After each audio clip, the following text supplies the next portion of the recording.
Hammaga salom do'stlar. Sizlarni yana kanalimda ko'rib turganimdan xursandman. Bugun sizlar bilan irregular verbs'larni 3-qismini o'rganamiz. Nimaga o'zi bu mavzuni qismlarga ajratib o'tyapman? Sababi bizda irregular verbs'lar ko'p. Ya'ni uni har kuni 10 tadan kanalga joylab bormoqchiman. Sababi agar uni bittada kanalga joylaydigan bo'lsam, video hajmi uzun bo'lib ketib qoladi va odam birdaniga ko'p informatsiya qabul qilgandan keyin uni til o'rganishga bo'lgan motivatsiyasi ham tushib ketadi. Shu sababdan uni sodda va oson tarzda tushuntirib berishga harakat qilaman misollar bilan. Qani bo'lsam darsimizni boshladik. Birinchi irregular verbimiz bizda fall, ya'ni qulamoq. Buni o'tgan zamon shakli fell bo'lib ketadi. Fell.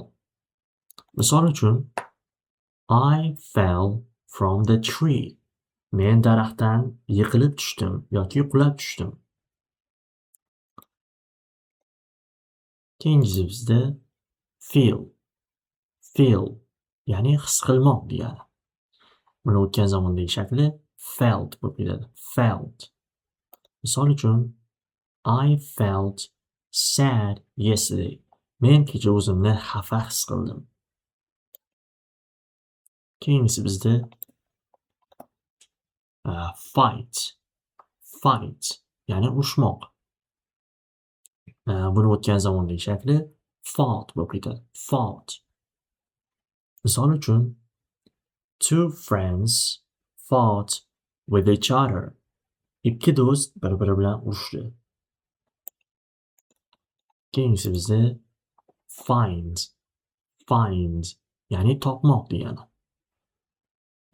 Buni o'tgan zamondagi shakli found bo'lib ketadi. Found. Misol uchun, I found a wallet in the street.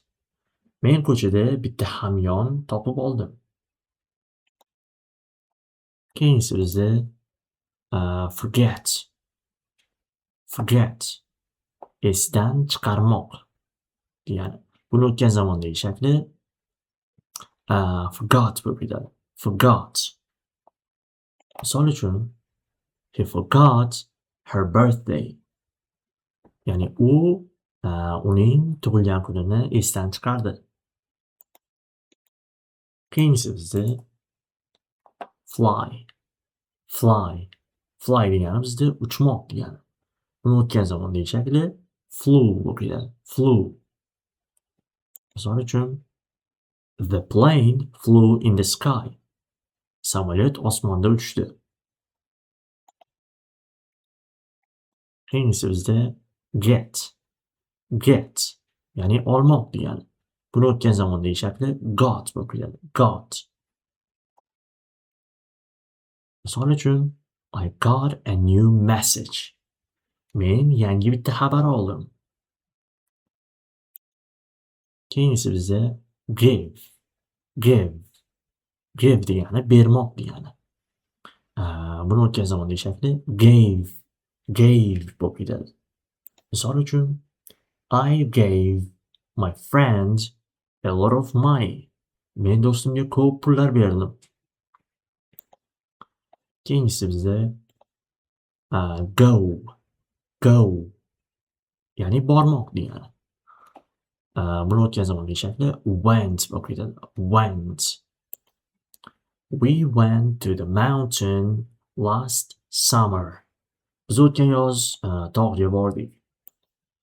Keyingisi bizda hang. Hang. Hang degani osmoq degani yoki ilmoq degani. Buni o'tgan zamondagi shakli hung bo'lib ketadi. Hung. She hung a picture on the wall. U devorga rasm osdi yoki ildi. Xo'p do'stlar, bugun sizlarga tushuntirmoqchi bo'lgan narsalarim shundan iborat edi. O'ylayman bu darslik siz uchun foydali bo'ldi degan umiddaman. Kanalimizga obuna bo'lishni va videoga like bosishni esdan chiqarmang. E'tiboringiz uchun rahmat. Sog' bo'ling.